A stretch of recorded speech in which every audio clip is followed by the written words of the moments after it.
बच्चों क्वेश्चन है what is acceleration due to gravity and derive a formula for it in terms of mass and radius of a given planet. Acceleration due to gravity क्या है बच्चों? जैसे कोई भी body earth की तरफ फॉल कर रही है तो आप जानते हो कि अर्थ उस पर ग्रेविटेशनल फोर्स लगाएगा और जहां भी फोर्स होती है वहां एक्सेलरेशन तो होती ही होती है। तो इस ग्रेविटेशनल फोर्स की वजह से अगर कोई भी बॉडी अर्थ की तरफ आ रही होगी तो वो लगातार एक्सेलरेट होगी और इसी एक्सेलरेशन को हम लोग बोलते हैं एक्सेलरेशन ड्यू टू ग्रेविटी। मतलब एक्सेलरेशन ग्रेविटी की वजह से, है ना। देखो कितना सिंपल सा टर्म है। सो कैसे निकालें उसका फॉर्मूला? जैसे यहां पे हमारे पास ये अर्थ है, ठीक है, और अर्थ पे एक स्फेरिकल बॉडी है। अब इस बॉडी पे फोर्स लग रही है mg, है ना, नीचे की तरफ mg, और अर्थ का जो रेडियस है,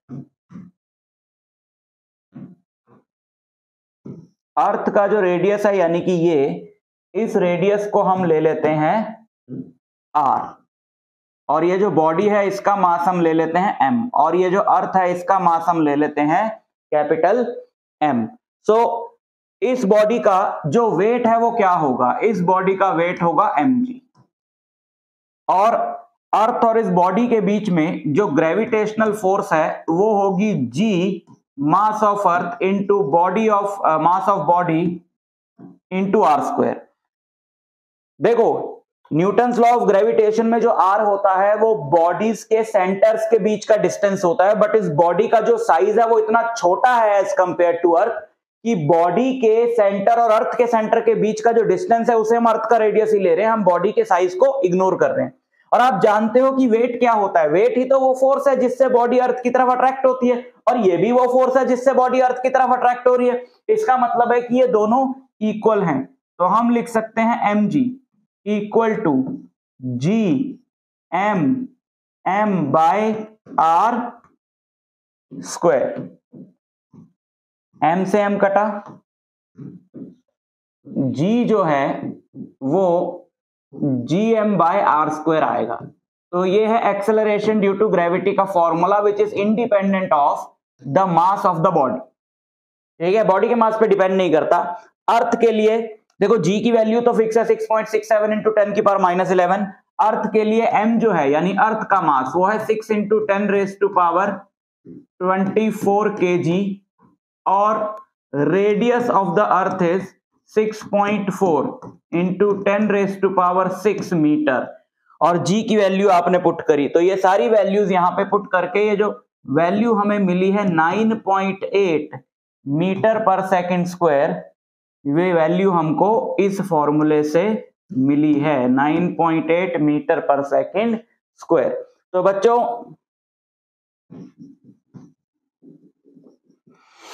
अर्थ की हमने ऐसे निकाल लिया एक्सेलरेशन ड्यू टू ग्रेविटी। किसी और प्लेनेट पे अगर बात हो रही हो तो उस प्लेनेट का मास और रेडियस पुट कर दो, और सिर्फ प्लेनेट ही जरूरी नहीं है, मून जैसी बॉडीज जो भी हैवी बॉडीज हैं उन पे अगर आपको एक्सेलरेशन की वैल्यू निकालनी हो तो आप उनका मास और आर जो है वो यहाँ पे पुट कर सकते हो। ठीक बच्चों, क्वेश्चन है discuss the variation of acceleration due to gravity with height. Height के साथ एक्सेलरेशन ड्यू टू ग्रेविटी कैसे वेरी करेगी ये अपने को निकालना है। तो हम जानते हैं कि एक्सेलरेशन ड्यू टू ग्रेविटी की वैल्यू अर्थ के सरफेस पे, ये अर्थ के सरफेस पे एक पॉइंट है, यहां पे एक्सेलरेशन ड्यू टू ग्रेविटी की वैल्यू होती है जी m बाय r स्क्वायर, क्योंकि यहां पे अर्थ और बॉडी के बीच का जो सेंटर का डिस्टेंस है वो अर्थ का रेडियस ही होता है। अब ये बॉडी यहां चली गई, मान लो ग्राउंड से h हाइट पे, ये बॉडी यहां चली गई h हाइट पे, ठीक है, और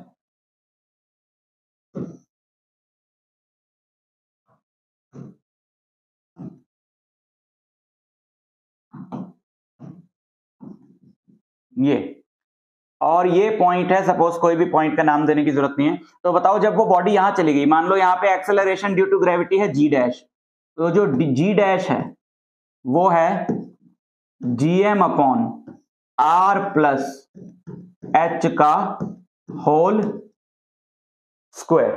ठीक, क्योंकि यहां पे जब बॉडी है तो अर्थ और बॉडी के सेंटर के बीच का डिस्टेंस हो गया r प्लस h, अब अगर आप इन दोनों को डिवाइड कर दोगे तो g dash divided by g, जब आप इन दोनों को डिवाइड करोगे दिस अपॉन दिस, तो gm से gm तो कैंसिल हो जाएगा, है ना। तो इसको आपने ऊपर रखा, उसको नीचे रखा, आर स्क्वायर ऊपर चला जाएगा, तो ये फॉर्मूला आपको मिलेगा ये,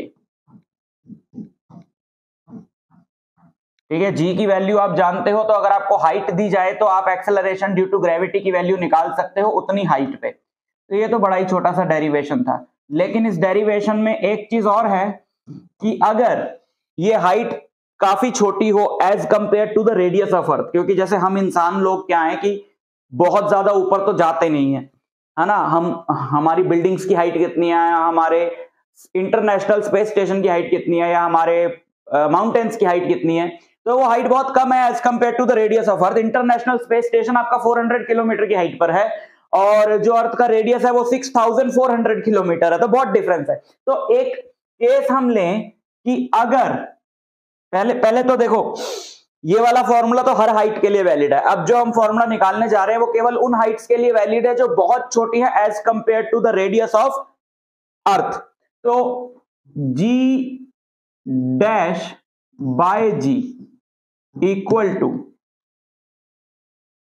यहां से अगर आप नीचे से आर स्क्वायर कॉमन ले लो, तो यहां से आपने सब ये जो ब्रैकेट है यहां से आर कॉमन लिया, तो पूरे का स्क्वायर है तो आर स्क्वायर बाहर आ गया, तो यहां पे बचेगा 1 और यहां बचेगा h बाय आर, तो 1 प्लस h बाय आर, ठीक। आर स्क्वायर से आर स्क्वायर कट गया, इसकी पावर होगी 2, इसे ऊपर ले जाओ, इसकी पावर होगी -2, 1 माइनस 2h बाय आर। ये मैंने यहां क्यों लगा दिया एक स्टेप, क्योंकि मैं खा गया हूं, पहले मैं आप लोगों को वो स्टेप समझा दूं। तो ये हो जाएगा 1 plus h by R whole की पावर -2। अब हम इसको बाइनोमियली एक्सटेंड करेंगे। उसका क्या मतलब है, सिंस h जो हाइट है that is much smaller than the radius of अर्थ, है ना, हम उन्हीं हाइट्स की बात कर रहे हैं अभी। तो इसका मतलब है कि अगर h जो है वो r से बहुत ज्यादा छोटा है, तो ये जो रेशियो है h बाय आर ये 1 से बहुत ज्यादा छोटी होगी, और 1 के साथ एक ऐसी वैल्यू जो 1 से बहुत ज्यादा छोटी है और उस पूरे की कुछ पावर हो, तो वो पावर वहां आगे मल्टीप्लाई हो जाती है। ये बाइनोमियल थ्योरम का एक एक्सटेंशन है, कहीं ना कहीं पे आपने इसको जरूर यूज किया होगा, नहीं यूज किया तो सुन लो। 1 plus X whole to the power n is approximately equal to 1 plus N X, अगर x जो है वो मच मच स्मॉलर देन 1 है, तो x is much smaller than 1, approximate value. तो क्योंकि यहां पे ये जो है वो मच स्मॉलर देन 1 है, तो ये -2 यहां मल्टीप्लाई हो जाएगा, तो g dash by g is equal to 1 minus 2h by R, 1 minus 2h by R. और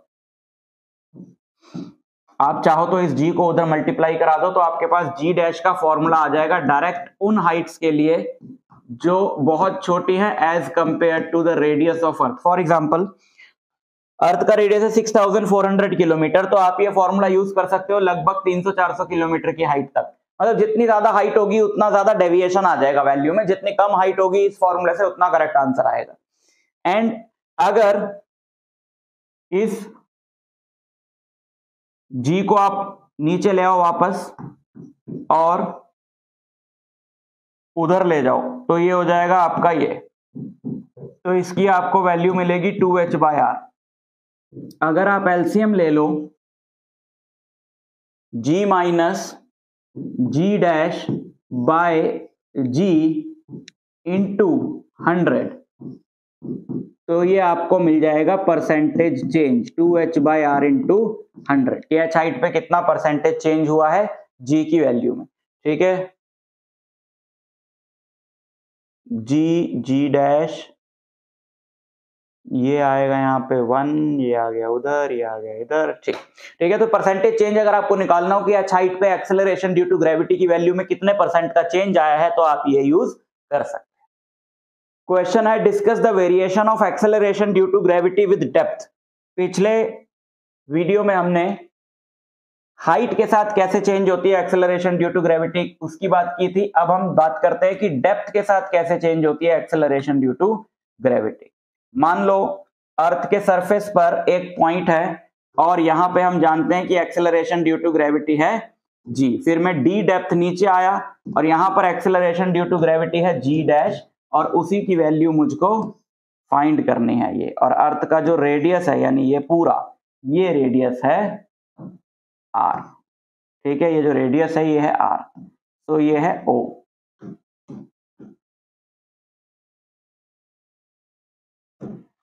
तो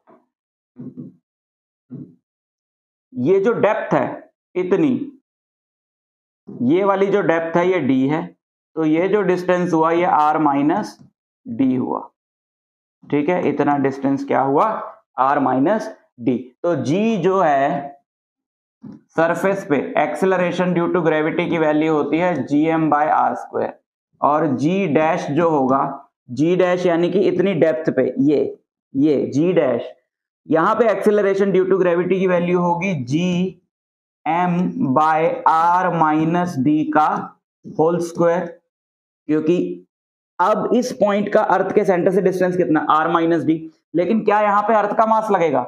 नहीं। अब जब बॉडी यहां पर है इसको सिर्फ अर्थ का ये वाला पार्ट अपनी तरफ पुल करेगा, तो हम ये लिखेंगे G M dash. M dash मतलब ये जो छोटा वाला स्फीयर है इसका मास। अगर डेंसिटी ऑफ अर्थ हम लोग लेने रो, डेंसिटी ऑफ अर्थ को हम ले लें रो, तो मास होता है वॉल्यूम इनटू डेंसिटी, तो पूरी अर्थ का मास होगा 4/3 पाई आर क्यूब। तो acceleration due to gravity G जो है यहां पे अगर हम पुट करें G by R square into 4/3 pi R cube, तो आर स्क्वायर से आर स्क्वायर कटेगा, 4/3 G pi R, 4/3 G pi R, volume into density, sorry density तो मल्टीप्लाई नहीं करी, इंटू डेंसिटी, ठीक है। ये हो गई जी की वैल्यू, एंड जी डैश की वैल्यू आएगी G by R minus D का square into M dash. M dash is 4/3 pi R minus D whole cube.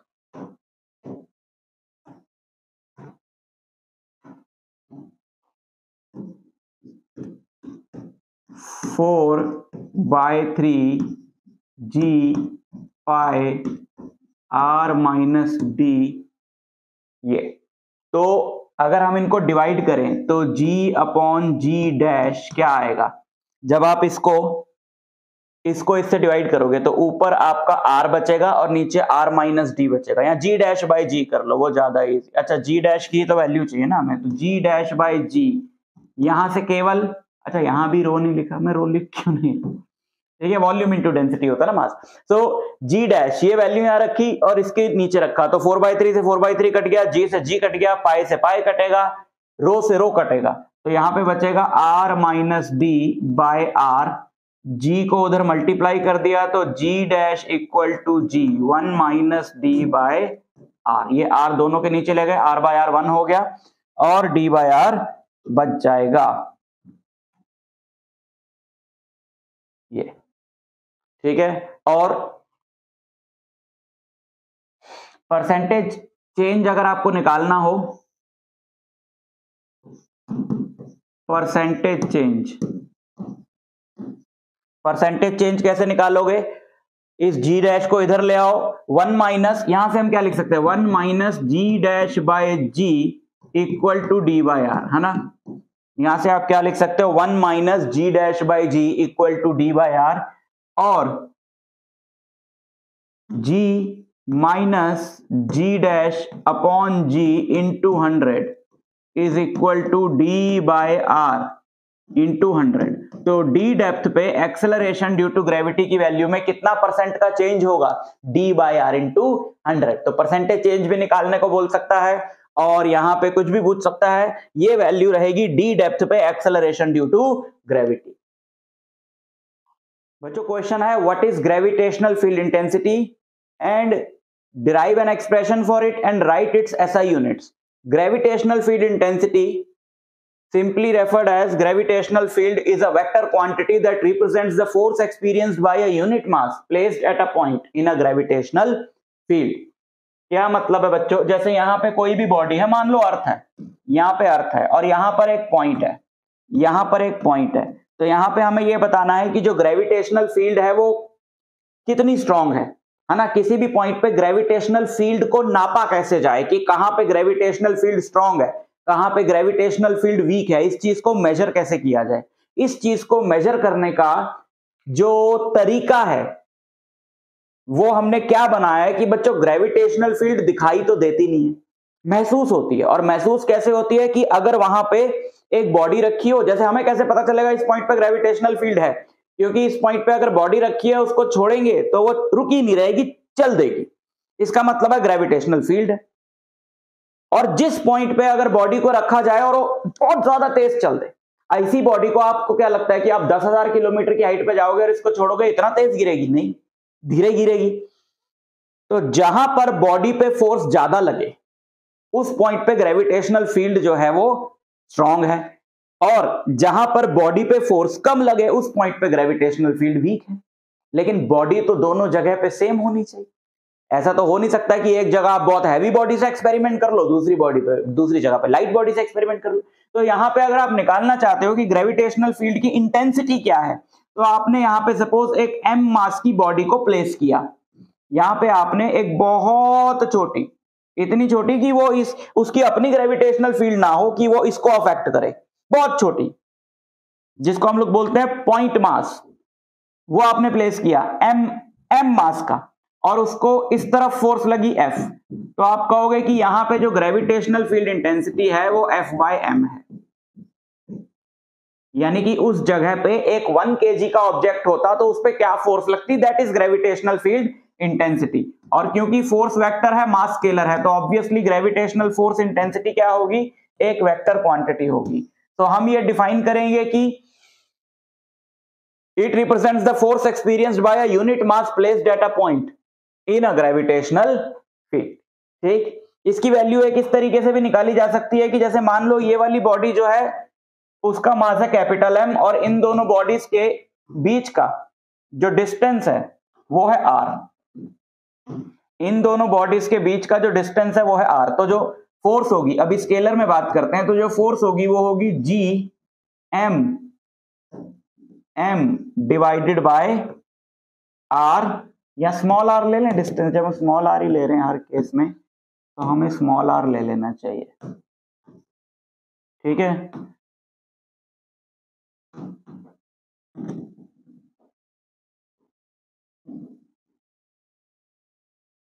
ये तो I हो जाएगा m by force by m, तो m से m कट गया, तो I होगा gm by r square, I होगा gm बाय r स्क्वायर। ये फॉर्मूला कि अगर आपको एक बॉडी है m मास की, उसके सेंटर से r डिस्टेंस पे ग्रेविटेशनल फील्ड इंटेंसिटी निकालनी है, तो वो सीधा आप gm मतलब universal gravitational constant into mass of the source, जिसकी वजह से ग्रेविटेशनल फील्ड है, डिवाइडेड बाय उस पॉइंट के डिस्टेंस का स्क्वायर। और अगर ये बॉडी अर्थ हो, तो आप जानते हो कि ये किसका फॉर्मूला होता है, तो एक्सेलरेशन ड्यू टू ग्रेविटी का फॉर्मूला होता है। तो ग्रेविटेशनल फील्ड इंटेंसिटी अर्थ की ग्रेविटेशनल फील्ड में तो सिंपली क्या है, acceleration due to gravity, so SI unit of I, gravitational field intensity की जो SI यूनिट है वो सिंपली क्या है, it is what, it is acceleration ना, फोर्स अपॉन मास, और क्या होता है एक्सेलरेशन, तो मीटर पर सेकंड स्क्वायर, या फिर आप इसको न्यूटन पर केजी भी लिख सकते हैं, न्यूटन पर केजी। ठीक है, तो ये था भाई बहुत ही ज्यादा इंपॉर्टेंट, अच्छे से कर लेना। बच्चों क्वेश्चन है ग्रेविटेशनल पोटेंशियल क्या है और ग्रेविटेशनल पोटेंशियल एनर्जी क्या है, और उसका एक डेरिवेशन हमने करना है। तो जैसे यहां पर ओ बेटे स्क्वायर अर्थ, यहां पे हमारे पास एक बॉडी है जैसे अर्थ, ठीक है, और अर्थ की कोई ग्रेविटेशनल फील्ड है मान लो यहां तक। वैसे तो ग्रेविटेशनल फील्ड की कोई शार्प बाउंड्री नहीं होती, बट कॉन्सेप्ट समझने के लिए हम मान लें कि इसकी जो बाउंड्री है वो यहां तक है। तो ग्रेविटेशनल फील्ड के बाहर से, अर्थ की ग्रेविटेशनल फील्ड के बाहर से एक बॉडी को इस पॉइंट तक लाया गया, पॉइंट P तक, जो कि अर्थ की ग्रेविटेशनल फील्ड में है, और एक्सटर्नल एजेंट को W वर्क करना पड़ा। तो इस पॉइंट पे जो पोटेंशियल होगा, जिसको हम VP लिखेंगे, यानी पोटेंशियल एट पॉइंट P, वो होगा वर्क अपॉन मास। यानी कि बाहर से, ग्रेविटेशनल फील्ड के बाहर से, ग्रेविटेशनल फील्ड के किसी पॉइंट पर 1 kg की बॉडी को लाने के लिए कितना वर्क करना पड़ता है एक्सटर्नल एजेंट को, उसे बोला जाता है उस पॉइंट का ग्रेविटेशनल पोटेंशियल। ठीक है, ग्रेविटेशनल पोटेंशियल से हमें यह पता चलता है कि अगर हमें हर पॉइंट का ग्रेविटेशनल पोटेंशियल पता हो, यहां का, यहां का, यहां का, यहां का, तो हम ये निकाल सकते हैं कि 1 kg की बॉडी को यहां से यहां तक ले जाने के लिए कितना वर्क करना पड़ेगा, यहां से यहां तक ले जाने के लिए कितना वर्क करना पड़ेगा, यहां से यहां तक ले जाने के लिए कितना वर्क करना पड़ेगा। तो हर पॉइंट पे उस बॉडी की एनर्जी क्या होगी, इस चीज का मेजरमेंट होता है ना। We are not going into the details क्योंकि ये डेरिवेशन का वीडियो है। तो let's do the derivation. Derivation क्या है कि एक बॉडी है हमारे पास m मास की, उसके r डिस्टेंस पर, उससे r डिस्टेंस पर एक पॉइंट है P, उससे r डिस्टेंस पर एक पॉइंट है P, इस पॉइंट पे हमें निकालना है ग्रेविटेशनल पोटेंशियल। ठीक है, समझ गए? ठीक है, तो मान लो अभी हमारी जो बॉडी है वो यहां है 1 kg की, जो हम ला रहे हैं। पहले तो हम उसको लाए हल्का सा पॉइंट B तक। देखो रट्टे नहीं मारने, मैं अभी लॉजिक बताता हूं सारे स्टेप्स का। मान लो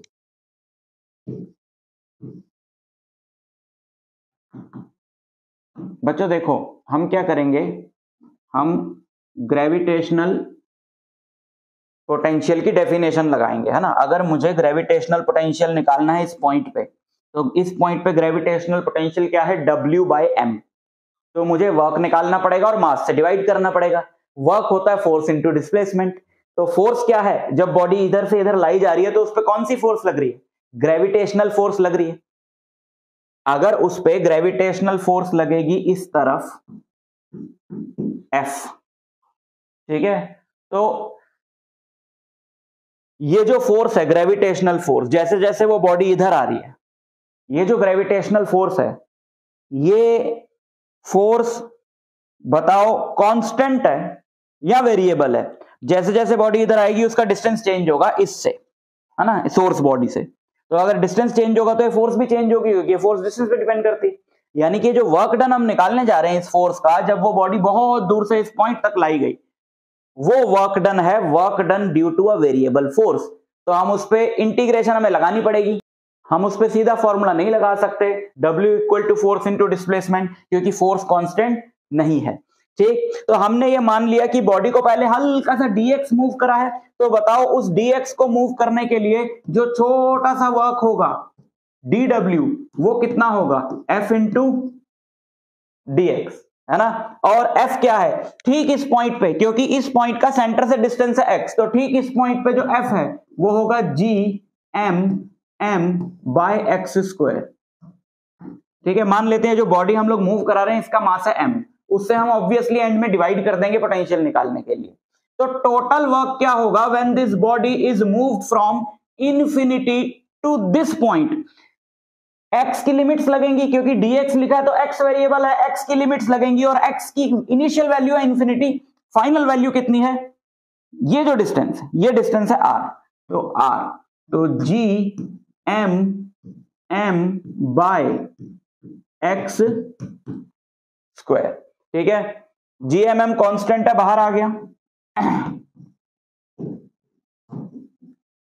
और x की पावर, x का स्क्वायर है जो कि ऊपर जाएगा, x की पावर -2 हो जाएगी, और x की पावर -2 का इंटीग्रल होगा x की power -2 + 1 divided by -2 + 1 infinity to R। ठीक, तो W equal to GMM upon -1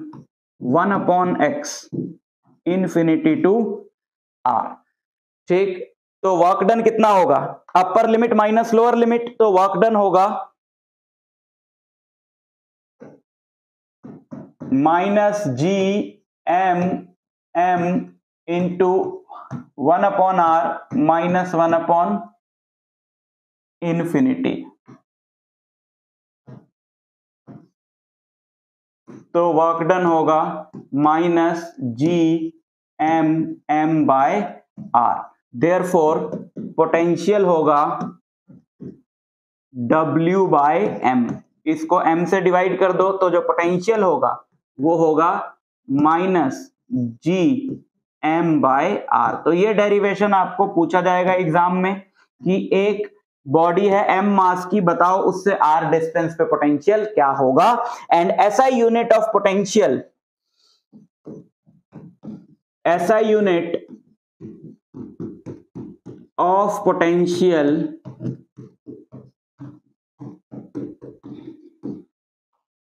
is what? SI unit of potential is work by mass, यानी joule per kg। SI unit of potential is joule per kg। अब बात करते हैं potential energy की। तो बच्चों 1 kg की बॉडी को उस पॉइंट तक लाने के लिए जो वर्क करना पड़ा वो उस पॉइंट का पोटेंशियल कहलाता है, और पूरी बॉडी को उस पॉइंट तक लाने के लिए जो वर्क करना पड़ा वो उस पर्टिकुलर कॉन्फ़िगरेशन में सिस्टम की पोटेंशियल एनर्जी कहलाती है। ये जो टोटल वर्क आया ना, ये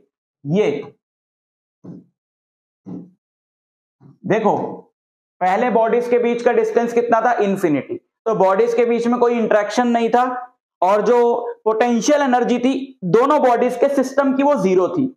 अब जब बॉडी पास आई तो इतना वर्क हुआ। अब ये नेगेटिव क्यों आ रहा है, इसके पीछे का भी कारण समझ लो।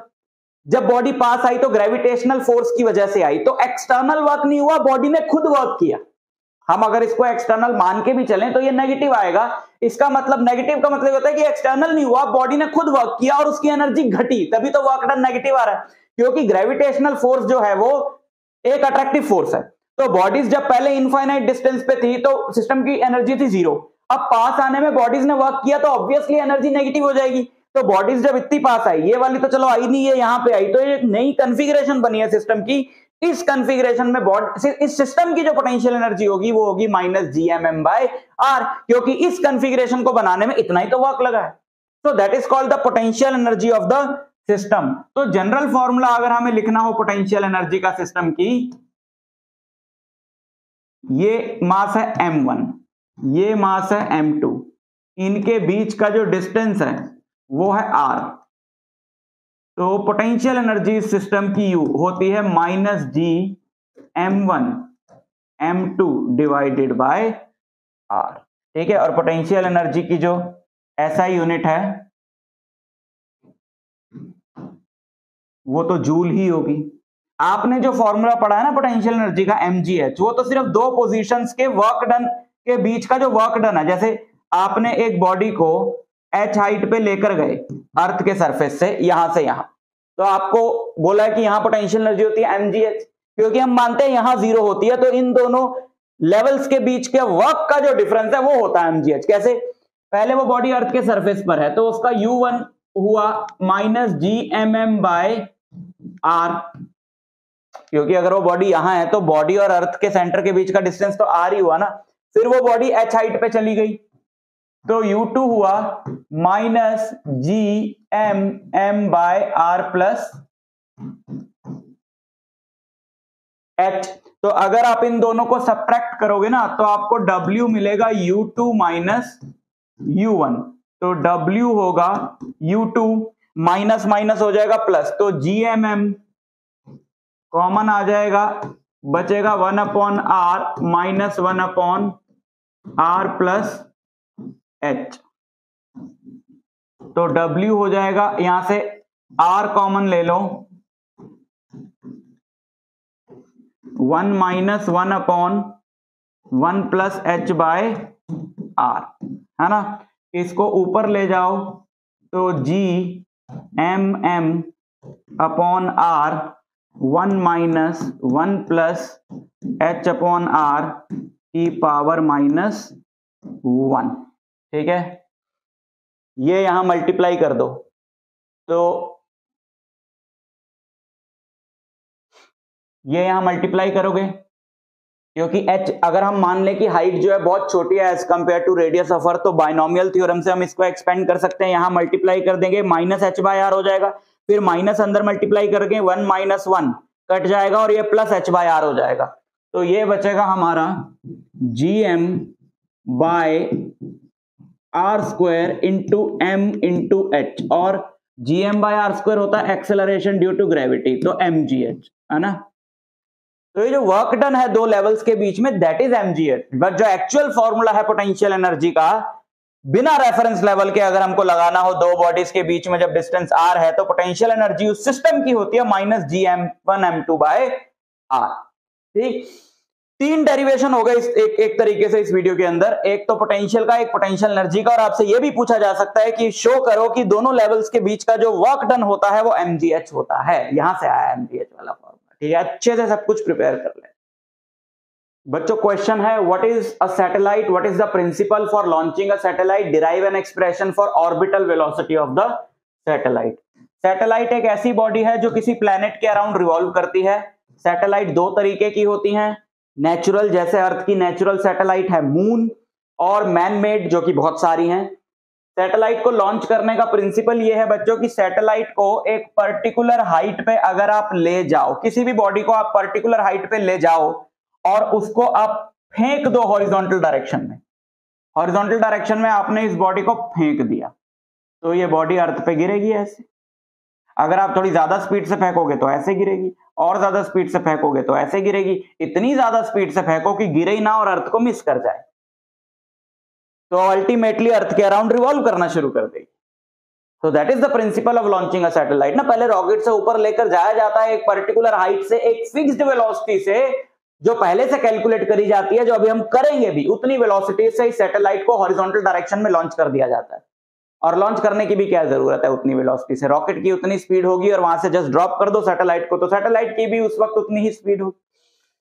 So that is called the orbital velocity of the satellite, which is the velocity of satellite in the orbit. So कैसे निकालें वो? तो सैटेलाइट जो अर्थ के अराउंड रिवॉल्व कर रही है, ये अर्थ है और ये सैटेलाइट का ऑर्बिट है, ठीक है। अर्थ के अराउंड सैटेलाइट का ऑर्बिट है और अर्थ का जो रेडियस है वो है r, और सैटेलाइट की अर्थ के सरफेस से जो हाइट है वो है h। ये हमारी सैटेलाइट है, बढ़िया सी सैटेलाइट जरा यहाँ पे हम लोग बना दें, ये ठीक है, ये सैटेलाइट बढ़िया ड्राइंग है, ठीक, ये ठीक। सैटेलाइट का जो मास है वो m है और इसका जो ऑर्बिटल रेडियस है वो कितना हो गया, ऑर्बिटल रेडियस मतलब ऑर्बिट का रेडियस है ना, ऑर्बिटल रेडियस ये टोटल यहां से लेकर यहां तक ये पूरा डिस्टेंस, ये डिस्टेंस कितना हो गया r प्लस h, ये इसका ऑर्बिटल रेडियस है r प्लस h। अर्थ का मास हम ले लेते हैं m। तो सैटेलाइट अगर घूम रही है इस ऑर्बिट में तो उसको घूमने के लिए सेंट्रीपिटल फोर्स कितनी चाहिए होगी, mv² upon radius of the orbit. और ये कौन प्रोवाइड कर रहा है उसको, ये सेंट्रीपिटल फोर्स कौन प्रोवाइड कर रहा है, अर्थ की ग्रेविटेशनल जो फोर्स है सैटेलाइट पे वो उसको सेंट्रीपिटल फोर्स प्रोवाइड कर रही है, और वो क्या होगी g mass of earth by mass of satellite upon r plus h का होल स्क्वायर। तो m से m कट गया, r प्लस h से r प्लस h कट गया, तो v हो जाएगा हमारा gm by r plus h का under root, and that is the formula for the orbital velocity of the satellite, under root gm upon r plus h। and for satellites which are revolving very close to earth, अगर satellite बहुत ज्यादा r plus H is approximately r2 equal to r हो जाएगा ना। अगर satellite अर्थ के बहुत ज्यादा पास रिवॉल्व कर रही है तो हाइट जो है सैटेलाइट की वो इग्नोर कर दो, तो वेलोसिटी हो जाएगी gm बाय r का रूट। तो वेलोसिटी हो जाएगी, इसकी वैल्यूज अगर हम पुट कर दें तो वेलोसिटी की वैल्यू आती है 7.92 किलोमीटर पर सेकेंड, यानी अर्थ के बहुत पास जो सैटेलाइट्स रिवॉल्व कर रही हैं उनकी वेलोसिटी है 7.92 किलोमीटर पर सेकेंड। और इसका एक और फॉर्मूला भी बनता है यहां से, वो भी इंपॉर्टेंट है, gm बाय r स्क्वायर। अगर इसको r से मल्टीप्लाई और r से डिवाइड कर दें तो वेलोसिटी हो जाएगी, और ये फॉर्मूला भी आप यूज कर सकते हो। मेन ये फॉर्मूला है, कम हाइट पे सैटेलाइट रिवॉल्व कर रही है तो ये फॉर्मूला और ये फॉर्मूला यूज कर सकते हो, और वेलोसिटी जो आएगी वो उसकी 7.92 किलोमीटर पर सेकंड आएगी। क्वेश्चन है बच्चों, what do you mean by escape velocity? Derive an expression for escape velocity in terms of parameters of a given planet. Escape velocity क्या है और एस्केप वेलोसिटी के लिए एक फॉर्मूला डिराइव करो। तो बच्चों एस्केप वेलोसिटी क्या है कि अगर आप किसी भी प्लैनेट से, अर्थ की बात करते हैं, किसी भी मतलब अर्थ पे खड़े होकर अगर आप एक बॉडी को ऊपर फेंकोगे, ऊपर मतलब अवे फ्रॉम अर्थ, तो वो बॉडी थोड़ी ऊपर तक जाएगी, वापस गिर जाएगी। अगर आप और ज्यादा स्पीड से फेंकोगे तो और ऊपर तक जाएगी, वापस गिरेगी। वापस वो गिर क्यों रही है?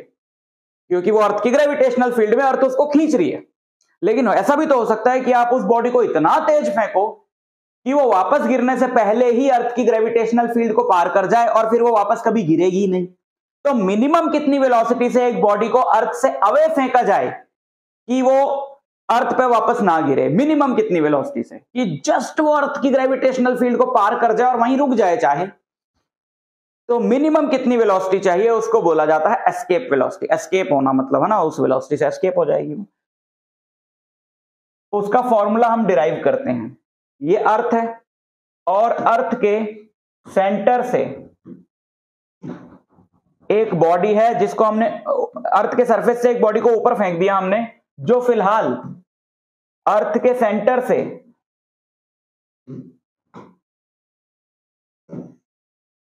x डिस्टेंस पर है, जो फिलहाल अर्थ के सेंटर से x डिस्टेंस पर है। ठीक है, तो बताओ इसको हल्का सा dx डिस्टेंस ऊपर भेजने के लिए कितना वर्क करना पड़ेगा? मान लो ये जो पॉइंट है x, अच्छा ये तो हमने ले लिया x डिस्टेंस पे है। बॉडी जो है यहाँ पे एक बॉडी है जिसका मास है m, जिसे हमने ऊपर फेंका है, और अर्थ का मास है m, और ये जो अर्थ का सेंटर है ये O है। तो small amount of work done dw, इसको हल्का सा ऊपर फेंकने के लिए, देखो लॉजिक क्या है, ऐसे रट्टा नहीं मारना। लॉजिक क्या है, हम ये निकालना चाहते हैं कि एक बॉडी को अर्थ के सरफेस से ग्रेविटेशनल फील्ड के बाहर फेंकने के लिए टोटल कितना वर्क करना पड़ेगा, हमें टोटल कितना वर्क करना पड़ेगा। और वो वर्क कि अगर हम किसी पर्टिकुलर वेलोसिटी से बॉडी को लॉन्च कर रहे हैं, विच इज द एस्केप वेलोसिटी, तो हमें अर्थ के बाहर फेंकने के लिए जो भी वर्क करना पड़ेगा उतनी ही हमें काइनेटिक एनर्जी देनी पड़ेगी इस बॉडी को शुरू में। तो उन दोनों को हम इक्वेट कर देंगे तो हमारे पास v की वैल्यू आ जाएगी। तो वो जो वर्क है वो फोर्स इनटू डिस्प्लेसमेंट होता है, और जैसे जैसे बॉडी अर्थ से दूर जाएगी फोर्स तो चेंज होगी, क्योंकि फोर्स डिस्टेंस पे डिपेंड करती है।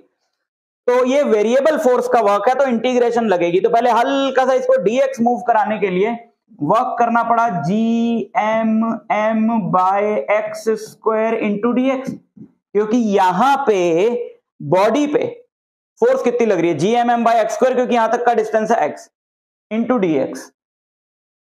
तो टोटल वर्क कितना करना पड़ेगा जब बॉडी को अर्थ के सरफेस से, सरफेस तक का डिस्टेंस है r, और ग्रेविटेशनल फील्ड के बाहर भेजना हो यानी इंफिनिटी, तो W आएगा gmm x की power -2 + 1 upon -2 + 1 r to infinity.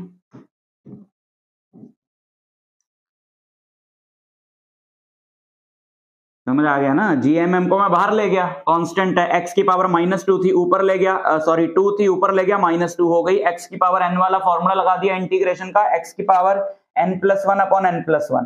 ठीक है, और ये हो जाएगा m अपॉन -1 और 1 अपॉन x r to infinity. x की बार -1 बचेगी जिसको 1 अपॉन x लिख दिया। अपर लिमिट लगाओगे -gmm बाय तो कुछ भी नहीं है, बाय बाय हो गया बाकी का, तो 1 upon infinity upper limit -1 upon r। 1 upon infinity 0 होता है, माइनस माइनस प्लस हो जाएगा, तो w हो जाएगा gmm अपॉन r। इतना वर्क हमें करना पड़ेगा।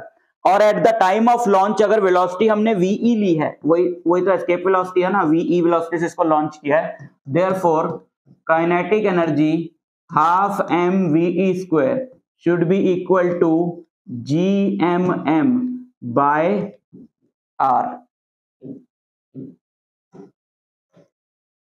तो बताओ वीई कितना हो गया, 2gm अपॉन r का रूट। ये है एस्केप वेलोसिटी का फॉर्मूला। और इस फॉर्मूले में ये जो सारी वैल्यूज हमने डाली हैं, इनको डाल के आंसर आता है 11.2 किलोमीटर पर सेकंड। यानी अगर आप अर्थ के सरफेस से किसी बॉडी को 11.2 किलोमीटर पर सेकंड की स्पीड से ऊपर फेंक दोगे तो वापस नहीं आएगी। और एक और फॉर्मूला भी है, अगर आप इसको r से मल्टीप्लाई कर दो और r से डिवाइड कर दो, इसको हमने r से मल्टीप्लाई कर दिया, नीचे r स्क्वायर हो गया, ऊपर r से डिवाइड कर दिया, नीचे डिवाइड कर दिया, ऊपर मल्टीप्लाई कर दिया, तो gm बाय r स्क्वायर जो होता है वो है एक्सेलरेशन ड्यू टू ग्रेविटी। तो v हो गया हमारा 2g r का रूट। ये फॉर्मूला भी इसका बन सकता है, ठीक है। इसी फॉर्मूले को कंजर्वेशन ऑफ एनर्जी की हेल्प से निकाला जा सकता है। टोटल एनर्जी यहां पे लगाई, टोटल एनर्जी यहां पे लगाई, 2 स्टेप में आंसर आ जाएगा, बट फिर मार्क्स नहीं देते हैं टीचर। अगर दे रहे हैं तो अच्छी बात है, उससे कर लेना। एक और फॉर्मूला है कि अगर वो न्यूमेरिकल्स के लिए काम आएगा, बट आप शुरू ही कर रहे हैं तो पूरा ही करें। अगर जो वेलोसिटी जिससे आपने लॉन्च किया है वो velocity greater than escape velocity हो, तो बॉडी क्या करेगी, जब वो अर्थ की ग्रेविटेशनल फील्ड को पार कर जाएगी तब भी उसके अंदर कुछ एनर्जी बच जाएगी, फिर उस एनर्जी को यूज करके वो आगे जाएगी। तो ऐसे केस में पूछा जाता है कि बताओ उस बॉडी की वेलोसिटी क्या होगी जब वो अर्थ की ग्रेविटेशनल फील्ड को जस्ट पार करेगी। तो टोटल एनर्जी जो है, इसको हम टोटल एनर्जी से करेंगे। टोटल एनर्जी अर्थ के सरफेस पर बॉडी की क्या है, ये रही उसकी पोटेंशियल एनर्जी और ये रही उसकी काइनेटिक एनर्जी। और अर्थ की ग्रेविटेशनल फील्ड को जब वो पार कर जाएगी तो उसकी अर्थ के साथ तो कोई इंटरेक्शन नहीं रहेगी, तो पोटेंशियल एनर्जी 0 हो जाएगी। और मान लेते हैं कि अर्थ की ग्रेविटेशनल फील्ड को जब वो पार कर गई तब उसकी वेलोसिटी जो है उसको हम v इंफिनिटी ले लेते हैं। तो ये हो गया law of conservation of energy. Total energy at the surface of earth equal to total energy जब वो अर्थ की ग्रेविटेशनल फील्ड को पार कर गई। और आप जानते हो अभी अभी हमने निकाला एस्केप वेलोसिटी का फॉर्मूला, जो कि क्या आया था,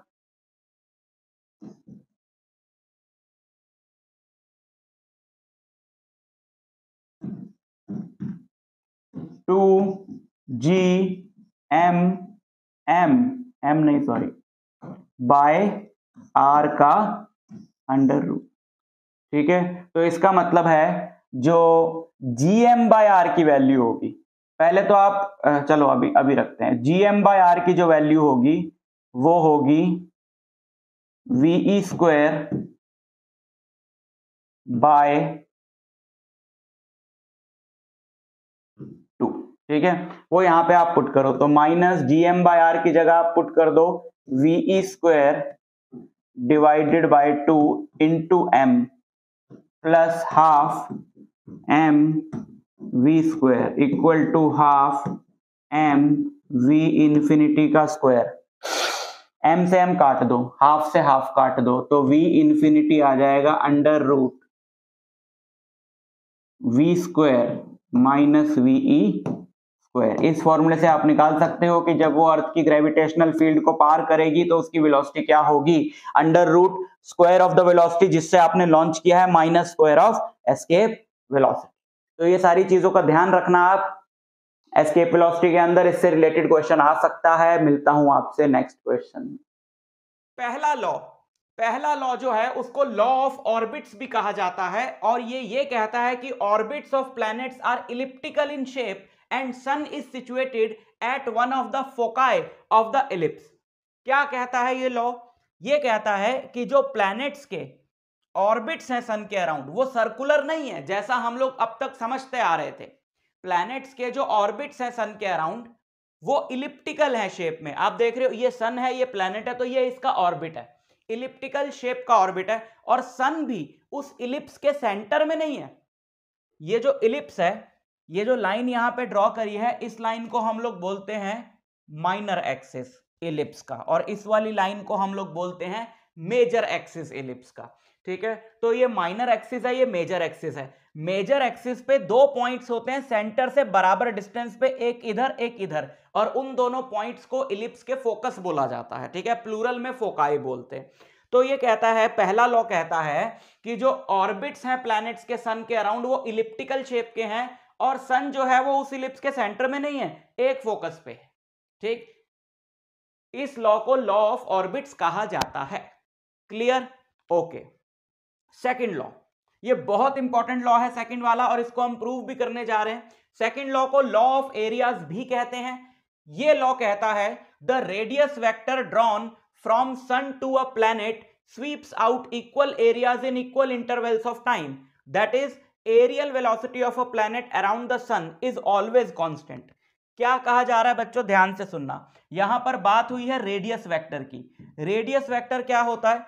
अगर मैं सन से प्लैनेट की तरफ ये एक वेक्टर ड्रॉ करूं तो इस वेक्टर को कहा जाता है रेडियस वेक्टर। तो ये लॉ क्या कह रहा है, जरा ध्यान से सुनना। सपोज ये प्लैनेट थोड़े टाइम बाद, अब ये सन की परिक्रमा कर रहा है, तो थोड़े टाइम बाद ये यहां कहीं होगा। मान लो 1 महीने बाद ये प्लैनेट यहां है, तो अब फिर से जरा रेडियस वेक्टर ड्रॉ करो। अब ये होगा रेडियस वेक्टर। तो इस 1 महीने के दौरान ये जो एरिया कवर हुआ, इसको हम लोग बोलेंगे कि this is the area swept by the radius vector. Radius vector ने इतना एरिया स्वीप किया। ठीक है, देख पा रहे हो आप कितना एरिया, ये वाला एरिया, ये जो एरिया है, ये रेडियस वेक्टर ने क्या किया है, स्वीप किया है। ठीक है, अच्छा, अब थोड़े समय बाद, मान लो 4-6 महीने बाद प्लैनेट यहां कहीं होगा। ठीक, अच्छा, तो ये प्लैनेट यहां कहीं होगा, मान लो 6 महीने के बाद या कितने भी टाइम बाद, है ना, थोड़े टाइम बाद। अच्छा, फिर यहां से यहां तक मान लो ये 1 महीने का समय लिया है हमने, यहां से यहां तक 1 मंथ का टाइम लिया है। अब फिर से जरा यहां से यहां तक 1 मंथ का टाइम लें, और फिर से जरा रेडियस वेक्टर ड्रॉ करें। व्हाइट कलर से ही ड्रॉ कर लेते हैं। रेडियस वेक्टर दोनों का फिर से ड्रॉ किया, ये रहा इसका रेडियस वेक्टर और ये रहा इसका रेडियस वेक्टर। अब ये जो एरिया इसने 1 महीने में स्वीप किया इस बार, वो ये है ना, जो इसने 1 मंथ में अब एरिया स्वीप किया है वो ये है। तो ये लॉ ये कहता है कि एक फिक्स्ड टाइम में ये प्लैनेट का जो रेडियस वेक्टर है वो हमेशा बराबर एरिया स्वीप करेगा। मतलब ये एरिया और ये एरिया बराबर हैं, क्योंकि यहां से यहां तक का टाइम और यहां से यहां तक का टाइम बराबर है। तो एक फिक्स्ड टाइम में the radius vector drawn from sun to a planet sweeps out equal areas in equal intervals of time. और ये जो कितना एरिया स्वीप कर रहा है per unit time, this is called the areal velocity. Linear velocity क्या होती है, distance covered per unit time. Areal velocity क्या होती है, area swept per unit time. तो area swept per unit time क्या है, कांस्टेंट है, ये कहता है ये लॉ। ठीक है, ये एरिया और ये एरिया बराबर होगा, क्योंकि ये लेंथ छोटी है, ये लेंथ बड़ी है, तो ये आर्क लेंथ छोटी होगी, ये आर्क लेंथ, ये वाली आर्क लेंथ बड़ी होगी, ताकि एरिया दोनों केसेस में क्या रहे, सेम रहे। थोड़ा और मैं इसको ड्रामेटिक वे में बनाऊं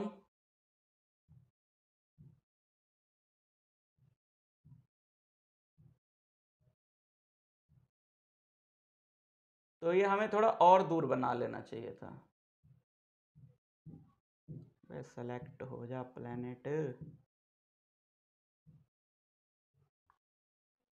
यहाँ पे, है ना, ताकि हम क्लियरली दिखा पाए कि ये वाला देखो बड़ा है।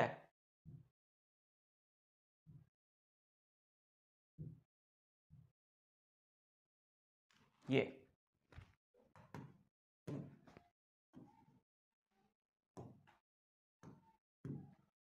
तो हम क्लियरली दिखा पाए, मान लो 1 महीने में ये प्लेनेट यहां से यहां पहुंच गया और 1 महीने में ये यहां से यहां पहुंचा। अब ये एरियाज दोनों बराबर तभी हो पाएंगे क्योंकि ये आर छोटा है और ये आर बड़ा है, तो ये आर्क लेंथ छोटी होगी, ये आर्क लेंथ बड़ी होगी। इसका मतलब है 1 महीने में इस प्लेनेट ने यहां पे तो इतना ज्यादा डिस्टेंस कवर कर लिया, यहां पे थोड़ा सा ही किया, है ना, एरियल वेलोसिटी कांस्टेंट रखने के लिए।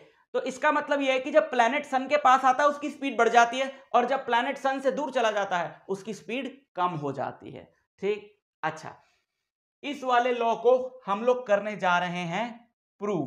तो इसको हम कैसे प्रूव करें, इसको हम कैसे प्रूव करें? इसको हम प्रूव करेंगे अपनी वेक्टर की नॉलेज से।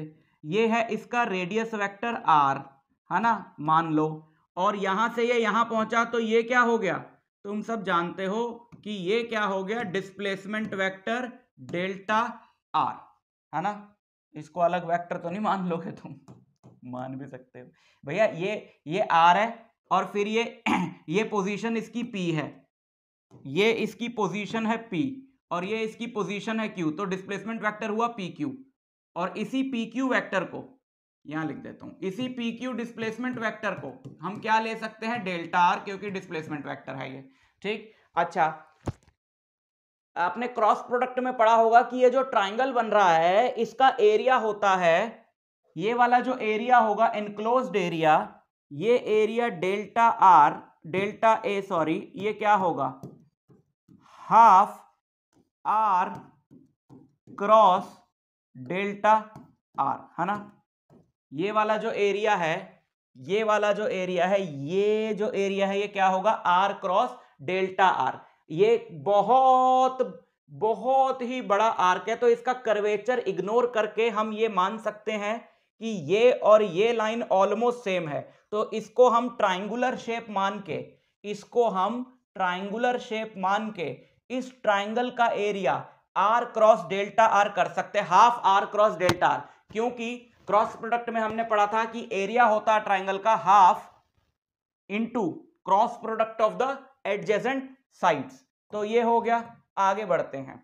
अच्छा, मान लेते हैं प्लैनेट की जो वेलोसिटी है वो v है और यहां से यहां तक इसको जाने में डेल्टा टी टाइम लगा है, तो हम ये बोल सकते हैं कि जो v वेक्टर है v, वो क्या होगा, वो होगा delta R by delta T, है ना। तो यहां से ठीक से लिख दूं, delta R by delta T, तो यहां से अपने को डेल्टा आर की वैल्यू मिली, यहां से अपने को डेल्टा आर की वैल्यू मिली v डेल्टा टी। तो देयरफॉर डेल्टा ए वाले में हमने इसको पुट कर दिया half R cross delta R में डेल्टा आर की जगह v डेल्टा टी रख दिया, इस डेल्टा टी को यहां पे ले आए, तो यही हमको मिला delta A by delta T which is R cross v। अब हमको प्रूव करना है कि ये क्या है, कांस्टेंट है, क्योंकि delta A by delta T यही तो एरियल वेलोसिटी है, तो हमको प्रूव करना है कि ये कांस्टेंट है। कैसे प्रूव करेंगे, सिंस मोमेंटम जो होता है, मोमेंटम वो होता है m इंटू वी, तो बताओ यहां से v वेक्टर की वैल्यू क्या आई, यहां से v वेक्टर की value I p divided by m। तो v वेक्टर की जगह अगर हम p डिवाइडेड बाय m रख दें तो delta a by delta t equal to half r cross v and v is p divided by m। अच्छा, आप जानते हो कि नहीं जानते हो, delta a by delta t,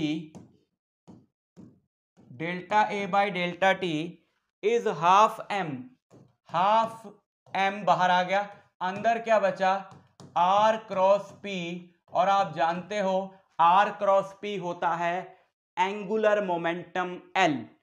तो delta a by delta t is 1/2m into angular momentum l। अब 1/2m तो कांस्टेंट है भैया, m is the mass of the planet और l भी कांस्टेंट है। Law of conservation of angular momentum क्या कहता है कि अगर सिस्टम पे कोई एक्सटर्नल टॉर्क नहीं है तो सिस्टम का एंगुलर मोमेंटम क्या रहेगा, कांस्टेंट रहेगा। ठीक है, सो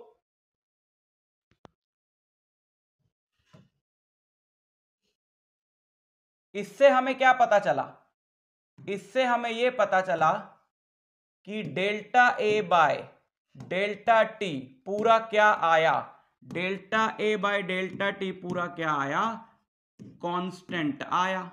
यही हमको प्रूव करना था। So this is the proof of the second law. Proof बहुत पूछा जाता है बच्चों इन लॉज का एग्जाम, इन लॉज नहीं है ये तुम्हारे, ये लॉज हैं केपलर के। ठीक है, थर्ड लॉ क्या कहता है, third law is also called the law of time periods. Third law कहता है कि T square is proportional to R cube. जो प्लैनेट सन के अराउंड चल रहा है उसका जो टाइम पीरियड है वो कैपिटल टी है। टाइम पीरियड मतलब time taken by planet to complete one orbit. For example earth का टाइम पीरियड है 365 डेज, जिसको हम 1 ईयर बोलते हैं। सो टाइम पीरियड का square is directly proportional to the orbital radius का क्यूब। ऑर्बिटल रेडियस मतलब average distance of the planet from sun. ये जो डिस्टेंस है ये कम है, ये थोड़ा ज्यादा है, ये और ज्यादा होगा। तो एवरेज डिस्टेंस, आप कई डिस्टेंसेस ले लो, मान लो हर महीने की पहली तारीख को हमने ले लिया कि प्लैनेट कहां पर है, तो 12 हमारे पास डिस्टेंसेस हो गए, उन सारे डिस्टेंसेस को ऐड करके 12 से डिवाइड कर दिया, समथिंग लाइक दैट।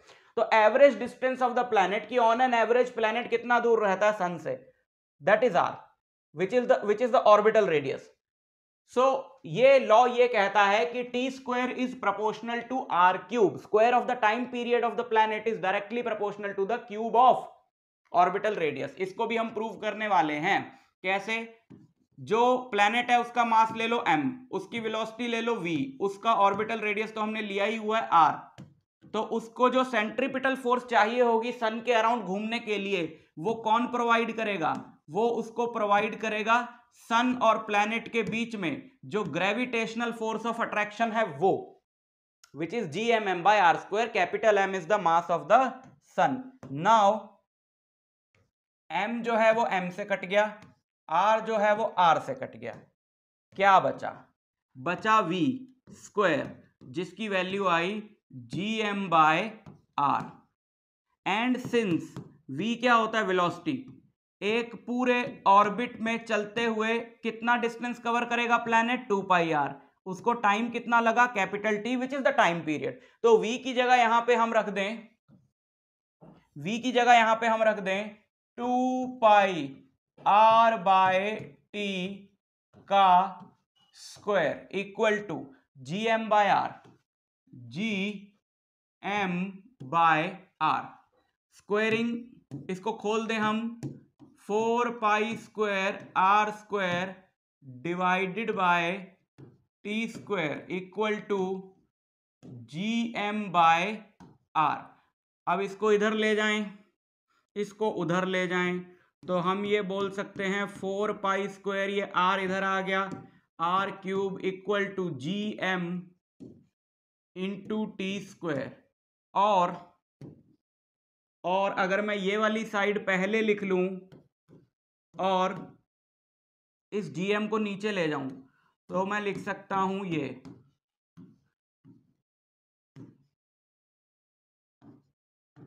और क्योंकि 4π स्क्वायर बाय gm पूरा कांस्टेंट है, 4 कांस्टेंट है, पाई कांस्टेंट है, g is universal gravitational constant, m is the mass of the sun which is constant for अगले 500 करोड़ साल।